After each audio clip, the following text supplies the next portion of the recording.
Morning, Gate City Rotary. Good morning. Had a little technical difficulties up here, but our Chris Justice is going to see if he can work some magic. But in the meantime, we're going to get started. Dennis Newman, can you lead us in our invocation? Yes. Bow your heads, please. Today we pray that we will receive your special blessing because we are committed to be a real service organization to help humankind. May each of us in our daily routine come to know the joy of caring and sharing with others, but that are not as fortunate as we are. May our motto that includes service, caring, and sharing for us be life service instead of lip service. Amen. Stand for the pledge. I Pledge allegiance to the flag of the United States of America and to the republic for which it stands, one nation, under God, indivisible, with liberty and justice for all. All the things we think, say, and do Is the truth. It is fair to all concerned. Will it build goodwill and better friendships? Will it be beneficial to all concerned? Thank you, Dennis. And now for our Sergeant of Arms, Michael Yarborough.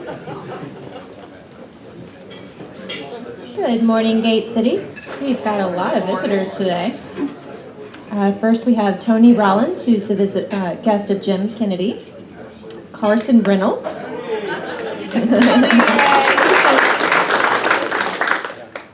Mr. Carson Reynolds, who is the visitor of Mark Reynolds. Chris Justice has two guests, Gavin Snyder and Kaylee Justice. Welcome. Brian Kaiser is the guest of Jonathan Smith.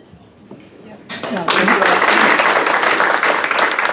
We're sitting a couple tables apart because he's we're looking. Yeah, he's smart, and we're looking for an application. Gotcha. So, yep. Mr. John Nossick is here, guest of Chip Persons. Mr. Tom Richardson is here, guest of Bobby Christensen. We have a visitor from the Crescent Rotary Club, George Arnold. George, where are you?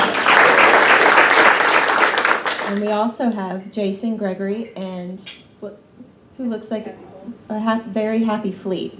Fleet looks very rested. There they got the copyright. Did I miss anyone? Okay, good. Thank you, Michael. Looks like we have lots of Rotarians in training, so it's always nice to see the short people come. Announcements. Changing of the guard.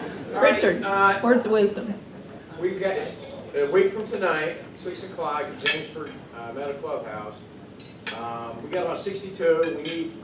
We're fine with that number. We'd love to have more. And I know some of the new members, if you have it, and you're not on the emailing list, I've got 2 more that have expressed interest. Get with me before. James Edwards playing golf, and I think someone else approached me here with a possibility, but get with Randy on that. But it's going to be a fun night. So we'll hope to have about 70 folks. And be a good night. Richard, what's your cutoff on the head count? When do you need to know We absolutely? need to know by Tuesday. I'm going to get with the caterer by Okay. then. And What's the dress code on this? like Rotary, business casual, you know. Bobby's wanting to know, does he need to wear socks? Dress for work. Yep. It should be a good time. We'd love to have everybody out. So cutoff is next Tuesday again. I'll send out one more reminder email before now and then. Okay, so the meeting next week for the changing of the guard that evening will be in lieu of the morning meeting. So you can sleep late next Thursday and you can sleep late the next Thursday because we won't have a meeting for the week of the 4th.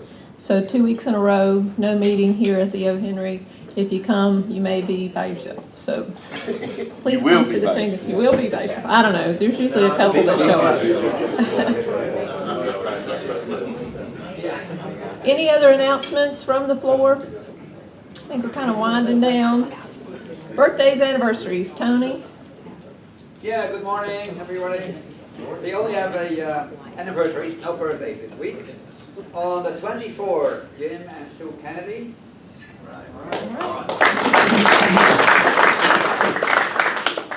And on the 26th, we have two anniversaries. We have Mike and Marianne Conrad.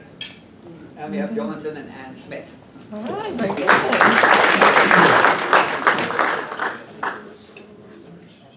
And I guess we got our country's anniversary or birthday, the 4th, so coming up. Happy Dollars, Buster. Yes, here we are. That was quick. That was quick, yeah. Wakey, wakey. Pin up your man. I got two quick ones. For the last year and a half, I've worked with the task force for the solid waste division of the city of Greensboro, and the city council has decided to set up a commission. It's funny that the guys down at facilities that do the solid waste and recycling, they really take a lot of pride in what they do in saving money. The politicians just happen to get in the way. And it seems that with some civilians around, the politicians are not as eager to shoot people down. So they set one up, and I'm on the commission for the next 3 years. And when I started my little renovation and rental business, one of the properties that I got was already rented. And had a year left, a year on the lease, and I was supposed to, when I closed, money was going to be in like in 10 days for the first check. I'm looking down, I'm checking my numbers, and I was like, man, this is easy peasy. Like fish in a barrel. So the first month, I go to the P.O. box, and there's no money. So, so the happy dollar this month is the check came in on time.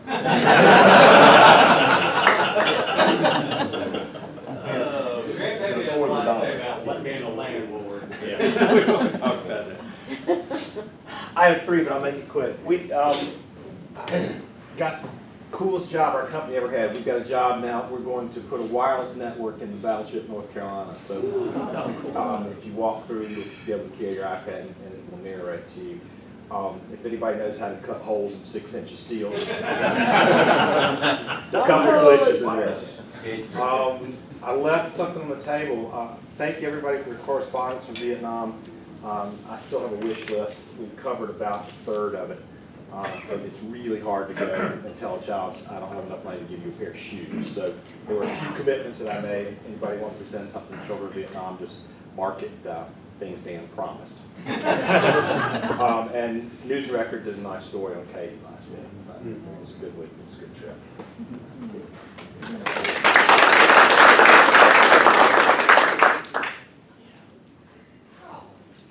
My happy dollar is all my friends sitting at the table with me. All there. Actually, last week I had a birthday, and Susan whisked me away to the beach, and we were down at Kiowa, and we were having dinner at one of the high-priced places, and there was a couple next to us, and a young couple, and we finally started talking to them after we were both kind of done with our meals, and started comparing notes. So they were from Charleston, they were younger, had small kids that were getting away, and we said, well, we're from Greensboro. Oh, we know somebody from Greensboro, and we started comparing notes. We didn't know anybody, and she said, I know, my cousin is so-and-so Foster, and Susan said, oh, is that Michelle Foster or something? And she said, no, she's got two boys, Matthew and something. And I said, Matthew Foster? And anyway, it was Matthew, it was Marley Foster's. Yeah, Matthew is Marley's husband. Anyway, there was a connection there. It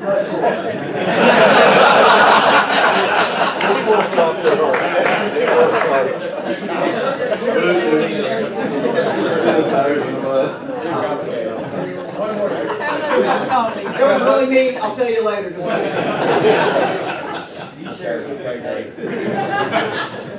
Looking for that connection. I've got a couple here. First of all, I got my first chance with a group of Rotarians to go up and go karting this last weekend out there at Virginia International Raceway, and it was a lot of fun. I didn't expect it to be that much fun, but it was. It's a good way to get out some aggression too. So and the rest of it has to do with we've got a couple gators here in the house, and I've got 4 gators now, and my oldest here is Carson. He's on his way to 7:30 swim practice this morning, and that's why he decided to come with me. And we got motivated to get up this early because on Tuesday we're doing a couple of those Lightings Pro 230-year-old relay records.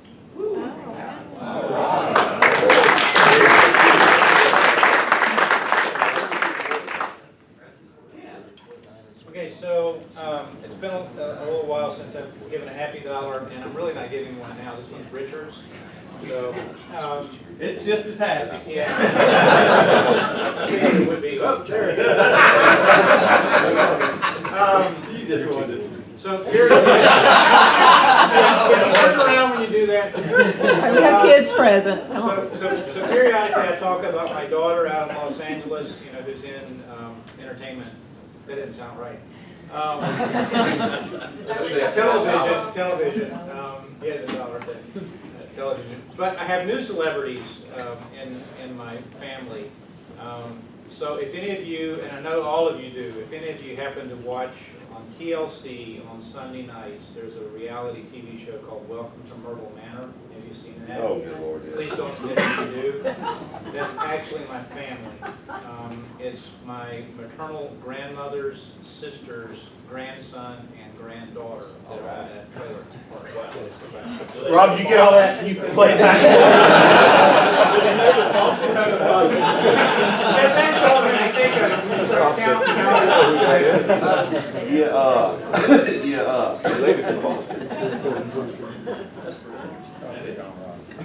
Well, Grandpappy said, people are always saying, you never know what you got till it's gone. He said, I knew what I had, I just never thought I'd lose it. Don, did you have something? Yeah, just a tidbit. I could be glad to pony up a dollar, but I was looking at the news on my wife's iPad last night, and remember Tony Soprano, the character? Yeah. He died yesterday of a heart attack. At 51, I think? 51 years old. Yeah, down in Italy for getting ready to do some award show or something. Sure enough. Kind of sad, definitely. Don't take each day for Oh, granted. man. Now for our presentation, it looks like we may have some issues with our video, but I think Kathy's ready to roll with or without video. Bobby, would you like to make the introduction? Sure. Morning. Morning. Morning. Kathy Bull is the Executive Director of Patriot Rovers. Kathy has over 25 years of leadership and executive experience in both the nonprofit and corporate sector.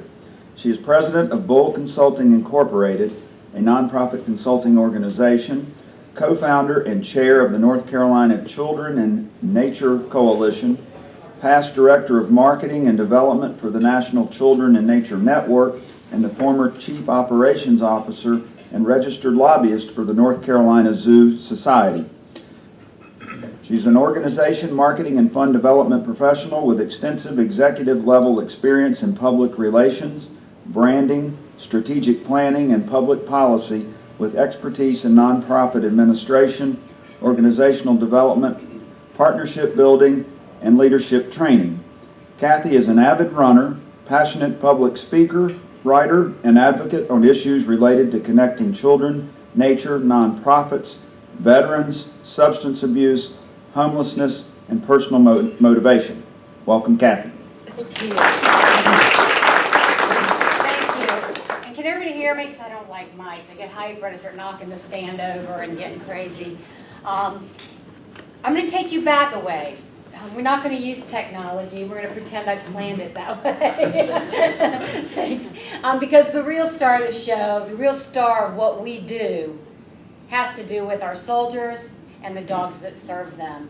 And that's here today, and I'm going to give them an opportunity to share with you what Patriot Rovers has meant to them. I couldn't help but thinking every time when we say the Pledge of Allegiance, how lucky we are to be in a country where we can gather together, where we can pray if we choose to, and we can stand up and salute our flag. Even if we don't choose to, we aren't forced to. But that's because the soldiers like Jason have fought so we would have those rights. And they fought so that we can have freedoms and rights and protect ours through our work in other countries.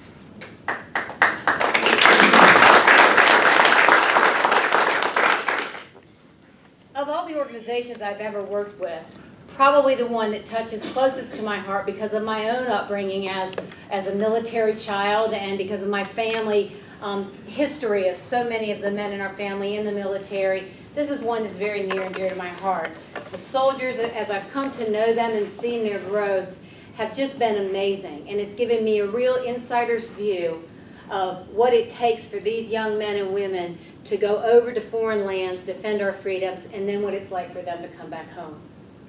I want you to imagine for a minute doing those things and coming home and realizing that you're carrying these invisible wounds with you. And you don't even know it and you don't even think about it because that's the way soldiers do. But when you go into a Walmart and the air conditioner pops on and makes a loud noise, you realize you startle. Or you realize you can't get in the front door of Walmart because too many people around you can bring on anxiety. Many of our soldiers today suffer from post-traumatic stress disorder. They estimate about 40%, and or traumatic brain injuries because of the nature of the war with a lot of explosives. So they also, on top of the wounds they can't see in terms of the PTSD, many of them also suffer from traumatic brain injury and those disabling conditions like memory loss, incredible ongoing pain, and a host of other things. Many of our soldiers, when they come to us, hesitate to get in their car and get to us, hesitate to get out of their car, and are very shy and withdrawn. And almost always, what really gets them going is when they see one of those little golden dogs there, wagging its tail and sniffing its hand, and then they get out of the car, and that begins the journey towards becoming reintegrated into their own lives, into their families, and into their communities. And eventually getting to a point for many of them where they can come to an event like today or come to bigger events. Jason went with me. We went to New York on the Intrepid for a major event and stand in a crowd with that dog at their side and be a spokesperson so that they can turn around and give back to help another soldier, because that's the military way. It's all about defending our freedoms and being there for another soldier. Patriot Rovers was started because our founder, Dave Cantera, was a member of the Patriot Guard. And he noticed a disturbing trend about 3 years ago, and that's that most of the grieving families he was standing next to had lost their loved one, not through direct combat, but through suicide as a result of their PTSD condition. Statistics today are telling us that one soldier every hour of every day commits suicide. More are dying now as a result of PTSD after they come home than are dying in combat. That is just not acceptable in this country. It's not acceptable anywhere, and we have to do more. When David started to notice this trend and he started to realize what was happening, he recalled a lot of his own life and how his dogs were always a major part of it. And he is a canine behavioral expert. So he began looking at what's going on in the service dog industry and began to find the best practice for how you take a service dog that can traditionally help in other disabling conditions and work towards helping with post-traumatic stress disorder or brain injuries. And he took one dog that first year and tried it and saw a lot of success. Since that time, and we're on our third year, we'll have placed 67 dogs as of December. We once a year have a reunion, and it is unbelievable to see all the dogs coming and the soldiers and the Gold Star families. And that's the other element of our program. It's a three-part mission. We rescue dogs. Our dogs are not purchased. We don't go out and look for the best breeders of the best golden retrievers. We get our rescue dogs, we get them as pups. They are golden retrievers. Some are a golden lab mix because they're rescue pups. But we get them at a very young age. We take care of them. We raise them. We do all the health care, the spay, neutering. We do all of that. And then we begin the journey towards getting them ready to be service dogs. Along the way, checking to make sure they have the right temperament, they're going to behave, because you know, golden retrievers, sometimes they get really too happy, and you don't want one that's too happy. You don't want one that's too shy. So you have to make sure they have the right temperament. And when we train the dogs, when they begin their training, they start with the AKC Star Puppy, and they learn some basic skills. And then they move into Canine Good Citizenship, and then they learn some more basic skills. And once they pass through those, then they move into our boot camp phase, which is where they start to learn basic, higher level obedience skills and typical service dog skills like fetch and those kinds of things. We also begin training them on public access training, so that when they come into a room and they smell bacon on the table, they come and sit under the table instead of running and sniffing at all your plates, usually. And we also train them to do, and it's amazing what you have to train them to do. Train them how to swim. We throw them in water so they learn how to swim. We train them to go up and down escalators. The funniest story was me and Jason in New York, and Fleet's not a fan of escalators, but he does it because he's trained to. And when the escalator picks you going up, he stretches as far as he can, plops his arms up and lets it pick him up, drag him out. We put him on the walkway, you know, where it doesn't lift up. He looked back at Jason like, what's wrong with this? He didn't get it. But we train them on that. We put them in elevators. We take them to the shopping mall. We take them on a train, on Amtrak. We take them to the airport to get them trained around loud noises. Because these dogs have got to be the stabilizing presence under any condition they're in with their soldier. So if you think about how many times you go through life and there are loud noises, quick movements, people all around you, these dogs have got to be able to help the soldier.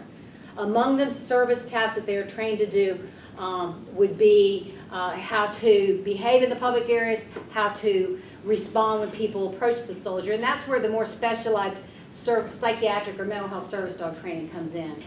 At that point, we have selected who will be the soldiers that we'll be issuing dogs to, and we know more about their conditions, and we bring them in, and they go through an intensive period of training with our dogs.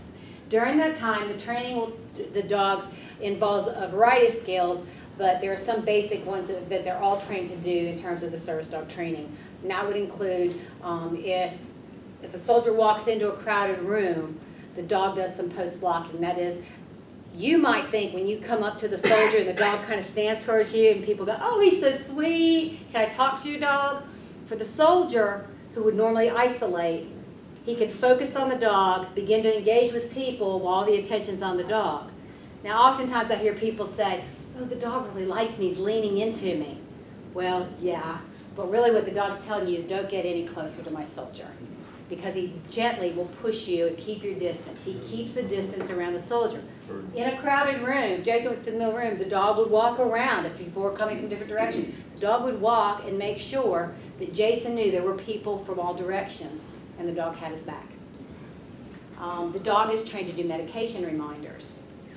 Now, I've been present when there has been an anxiety situation and a soldier would start to get very anxious, and the dog's trained at different levels of cueing with the soldier because we want them to begin to form a bond. The dog's trained much like epilepsy dogs to sense biorhythms. So they can tell if the soldier's getting anxious sometimes before the soldier knows. And so the dog will do different things that they've been trained together to cue. It might be just leaning into it, might be nibbling his fingers, it might do anything. But in an extreme situation, the dog will stand up and put its paws on the soldier's chest and bark in its face to bring them to the reality of the moment, rather than going back into their mind of what might have been in the past. And so the dog will do that. If a soldier starts to hyperventilate, the soldier is trained to put his hands around the dog and to get his breathing regulated with the dogs so they can get back under control. And I know they sound like miracle dogs. When I heard all this, I thought, yeah, right. I can't even get my dog to sit. And I can't get my children to obey that well. And then I saw it in action, and it brought me to my knees. I could not believe that these incredible creatures could do this thing. And if a soldier's sleeping and going into night terrors, revisiting wars that he didn't leave behind in his mind, the dog can wake them from a sleep. We'll check and do, check the perimeter to make sure the soldier knows it's okay, and just a host of other things to make sure that that soldier, when he is out in public or in his home or functioning in any way at all, has his buddy by his side, have his back at all times. And the bond between the soldier and dog becomes incredible. And in a few minutes, I'm going to have Jason share with you a little bit about what it's been like for him to come back and get this dog and what the dog has done for him in his life. Let's see some of the other things I'll tell you about our dogs. We pick golden retrievers primarily because many dogs, dogs have all kinds of personalities. The golden retrievers are, they're the kind of lovable ones. One thing that's very important to us is that the soldiers begin to engage in community. They begin to talk to people and not be anxious. Soldiers can become very self-conscious, especially if they have a brain injury, because they may have trouble with speech, they may have trouble with balance. And the dogs can be trained to help with balance and those kinds of things, but still, it can be a little bit disconcerting and cause some anxiety on the soldiers' behalf, but the dogs have to be trained to be able to, when people come up, that people will not be afraid of the dog. Now you imagine if he's sitting up there with a Rottweiler, people might not run up and go, oh, the cute little doggy. But this little golden retriever that's there looking all cute, they'll come up, they'll talk to the soldier, they'll engage. Now they won't come up and touch the soldier, grab the soldier and say, oh, hey, try to shake his hand. Because the first thing you almost always do when you see a cute little dog like that is, oh, hi, can I pet your dog? The conversation started, the focus is on the dog, not the soldier. It allows the soldier to interact on behalf of the dog, and there's something built in to talk about, something they can comfortably talk about, which is the dog. And then the dog is so flexible. Golden retrievers are, our founder likes to say they're like the hippies of the dog world. They can kind of go with anything.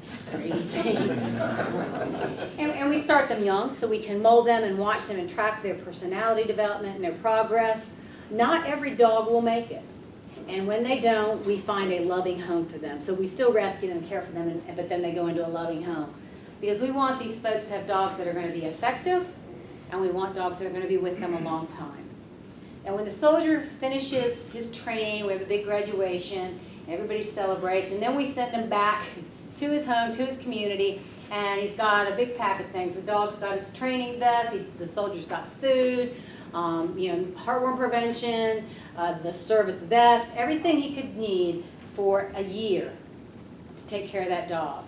And then we do check on him at 6-month intervals and again at a year, although the local ones don't really ever leave. It isn't just a program, it becomes a family.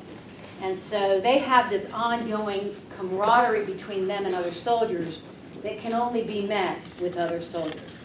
And it gives them an opportunity to be together, to support each other, to share their experiences that they can't share with others, and they don't necessarily like sharing in a medical environment. They have enough of that. This is not in lieu of mental health or physical therapy. It is not in lieu of medication, although many soldiers are able to reduce the amount of medication they're on. This is just another tool, but it is the only 24/7, 365 days a year tool they have. And when the nightmares come, it isn't helpful to have to call and make an appointment. And so these dogs are there all the time. They become a constant extension of the soldier coming back. One important element of our program, our third healing piece, is that Gold Star parents, Gold Star mothers, and if you don't know what that is, Gold Star mother has lost a son or daughter in combat, and they receive a Gold Star. It is part of a national recognition, and they also support each other. The Gold Star moms we have a unique partnership with, in that they can contact us and ask that we name a dog after their fallen child. And so each of our dogs bears the name of a hero that has died in the line of duty. And at the graduation, we bring those parents to meet the dogs, to meet the soldiers, and if they're able to come, they put the vest on the dog in their child's name. And you'll see them, they'll bring badges, medals, dog tags. It's quite an experience to be a part of. It is quite an experience to witness. The last one we did, we went to the airport in Greensboro, and as we walked in, we had a slew of dogs. There were 2 moms coming and 2 soldiers meeting the moms for the very first time. So as they're coming off the plane, and the soldiers who become very nervous at meeting these parents, and they're coming up, and you can see them greeting, and you see half the TSA out there with their cell phones starting to take pictures and video clips. But it is always very, very moving. Stake Street hosts our reunions. I have to shout out to them because they generously host us every time we've been here, and they do twice a year. They open their doors, decorate the restaurant, decorate the staff. They just really go all out as their way of thanking our soldiers and our Gold Star families. And so it is quite an experience. I can't tell you how rewarding it is when you hear these Gold Star mothers talk about, there's all these monuments and all these parks and all these wonderful things. But this is a living memorial to my child, and it's helping another soldier, which is the one thing that soldiers will always tell you. They need to help another soldier. That's important to them. And so they get to see their child's legacy live on in helping another soldier. And so it becomes a really healing force between everyone. And I think that's what makes this program special. We are based in High Point. We serve all of North Carolina, and in some cases other communities.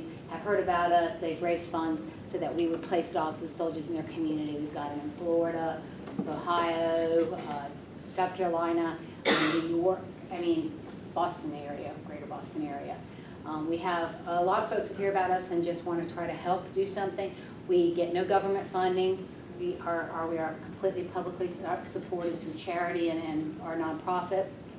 95% of money goes directly back into the Dogs and Soldiers. We are primarily volunteer driven. So you can see that we're lean, mean, and I had a really good PowerPoint, but who needs it? The story's good, but the real important story is that it works.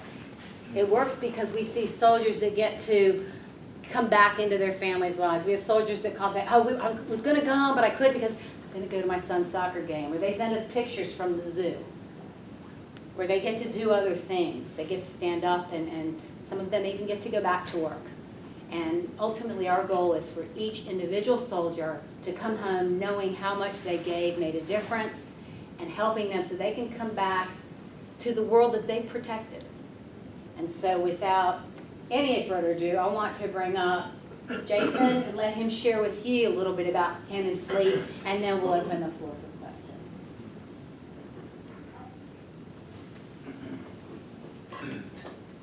Fleet, come on, Fleet. Good morning. Good morning. This is Fleet. He's named after James Fleet McClintock from Concord.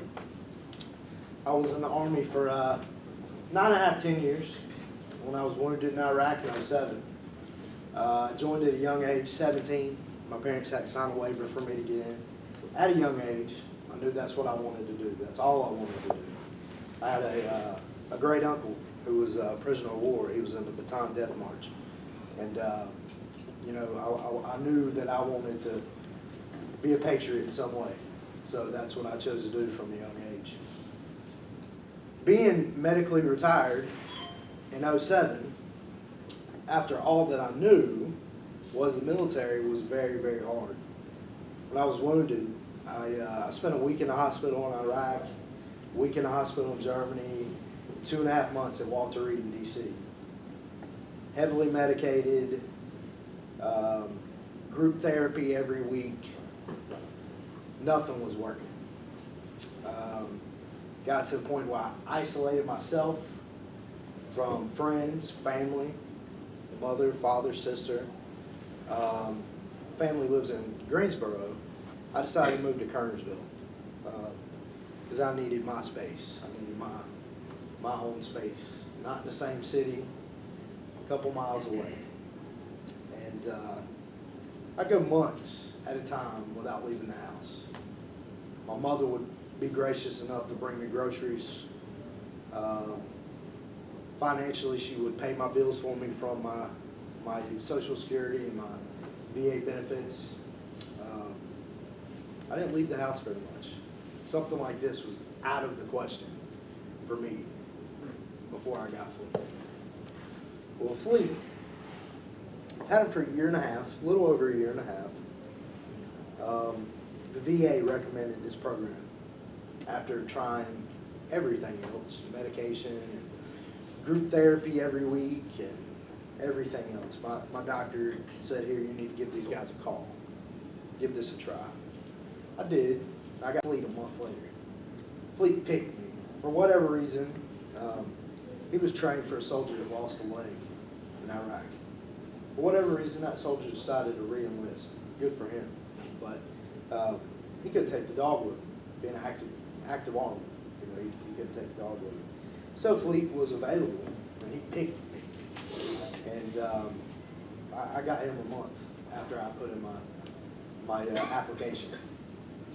For other veterans, they're not that fortunate because there's a waiting list, dogs aren't available, and everything.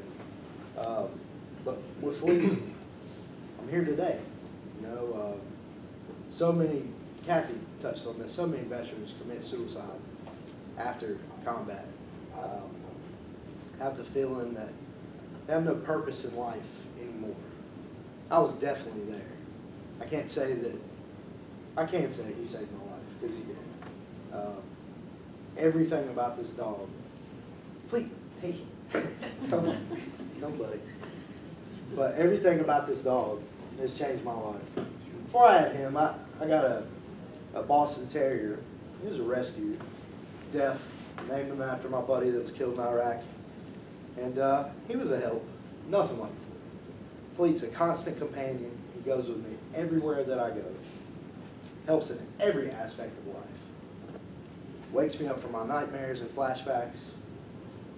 Comforts me when I need the comfort. Reminds me to take medication. Helps me interact socially. Biggest thing for me was going to Walmart. Before Fleet, I went to Walmart at 3 o'clock in the morning. Why would you go to Walmart at 3 o'clock in the morning? There's nobody there. But, that being said, I don't have to do that anymore. I go to Walmart at 5, 6, 7 o'clock in the afternoon. You know, the busiest time. Go to the bank, go out to eat with my family. Before Fleet, I had accepted that I'd be alone for the rest of my life. Happy to announce that I'll be getting married in the next year. So,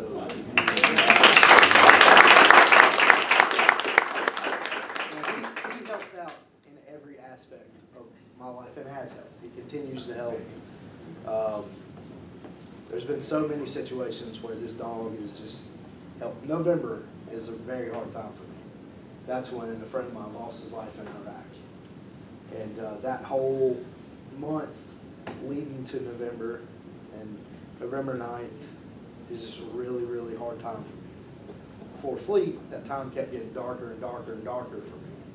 But since him, I'm able to honor my buddy's memory in different ways, to where before it was a very dark period, to where now I can remember the good things that we had before he was killed. You know, just like I said, everything about this dog. He saved my life. He continues to save my life every day. He's been such a blessing. Such a blessing in my life. If you guys have any questions, I'll be happy to answer. I actually do. You said there's no governmental funding to this. Why? Do you apply and they don't give it, or you don't apply? Two things. That's what it works. That's one word. I agree. There was a very short time when the government thought that service dogs for PTSD as a type of treatment was effective, and they were allowing certain organizations to apply under contract bids for funding. But being the government, two things happened. One was that they put a lot of restrictions and rules, and you had to have all these different levels of licensing and training, and there was only one organization that did that, and there was a couple of Department of Defense people on their board. That's a fact. So you had to go through them. For us for our trainer to have to go through that would have taken close to 2 years, and our dogs, the cost of doing a match would have gone from $12,000 to $30,000 a dog. So we opted not to do that. Since that time, with the uproar, they've decided now, and part of the problem, like anything, is that when you find something that sort of works, everybody jumps in thinking there's money. It's government money, let's all go for it. We saw it happen in the mental health field. All of a sudden there were thousands of group homes. We had some people that did know what they were doing, and they were training dogs that shouldn't be service dogs, like pit bulls, and I had a ferret and Great Danes. I mean, crazy. But what happened was these people get these dogs, when you picture a soldier getting in the early stages with a service dog, and he's got a Great Dane, and a loud noise goes off, and the Great Dane startles, and the guy startles, it's not a pretty picture, and it's not a safe picture. And in some cases, dogs did what dogs do, and they would bite people. And so because of that, they made a ruling that they were no longer, they were doing more research. They were going to research the effectiveness. They started a research project that lasted 6 months, and they postponed the research until further notice. In lieu of budget. And so there's no money there, and we just continued to place the dogs because we know it works. So sometimes we can place 20 dogs a year, sometimes we can place 27, and we hope we don't ever have to go lower. We've got over 80 on the waiting list at this point. Well, I forgot to mention, Fleet's helped so much that I feel like I want to give back. I volunteer every day at Patriot Rovers for 3 hours in assistance with the training of the new dogs for other veterans. And that in itself, to be able to do that from someone who is medically retired, that's just an awesome thing.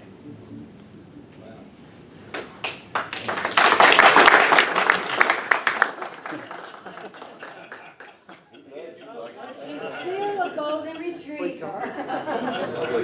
I was going to ask where you find your qualified trainers and follow it up with, my daughter is a trainer for Busch Gardens SeaWorld. She's got about 8 years experience, and her company, I think they have about 70 animal trainers all over the country. Would you farm out to qualified people in other states for training? A lot of states have similar type programs. We have kind of our own little twist to it, like the Gold Star piece. But Dave keeps real tight control, and a lot of it is because he's concerned about how do we monitor what's going on. He is looking. Our big dream is that we would start an apprenticeship program where guys like Jason from other states could come through us, be trained, be observed through us, and then when they go home, be able to help. We do have one soldier that is a certified trainer through us in Boston area, and so we got a group of soldiers out there with their dogs. So if they have difficulty or they need help, they can go to her. So that's kind of the long-term vision that, yeah, eventually we would have to go to places. But right now, he really wants to make sure we don't become one of those that hit the media. And I want to share with you just the extreme that Jason was talking about. He told you what his life was like before. Jason and I went to Jason last August stood on the stage in Greensburg Coliseum at a Market America conference in front of probably 25,000 people and shared his story in the middle of the room. And Jason's been in New York several times with the Mission Continues, that is helping his internship with us on the Intrepid at a fundraiser, and was actually interviewed by the Today Show. And had a brief stint there. So I mean, to see it go from this to this, and Jason got to talk about the time I got involved, is really a miracle. It really is a miracle happening. So a long story short, I don't need a PowerPoint because the point's made when you can meet Jason and Fleet and hear what they've been able to do. Kathy, did you say the cost was $12,000 to train the dog?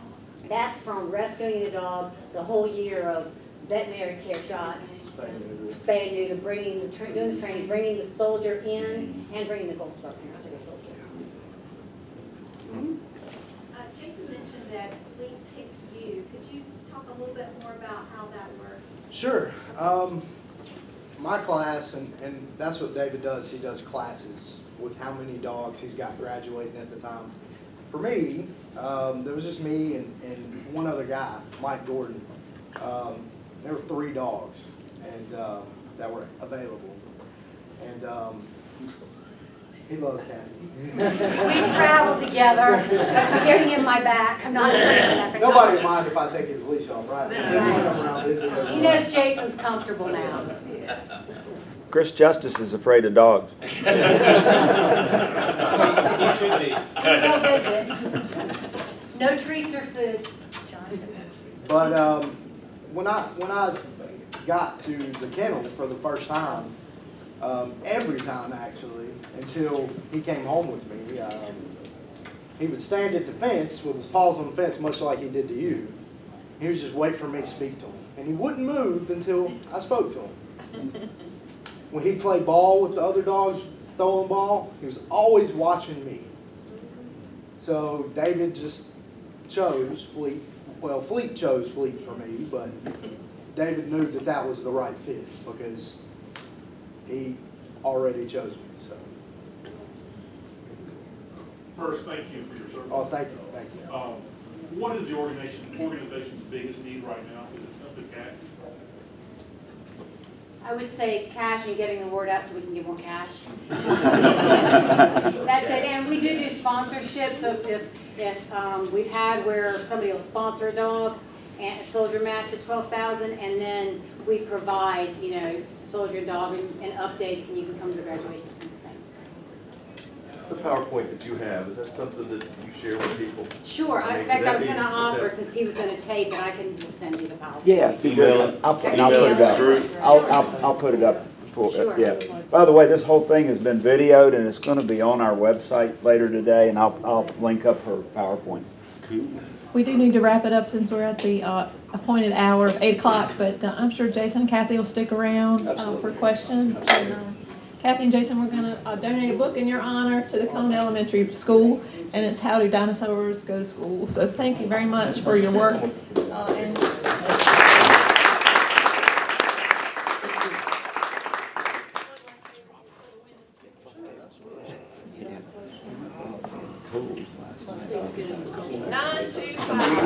Fleet's getting a social hour. 925 in the house. That's me. Mr. Dan in there. Yeah, Dan the man. I think he's digging. Meeting adjourned.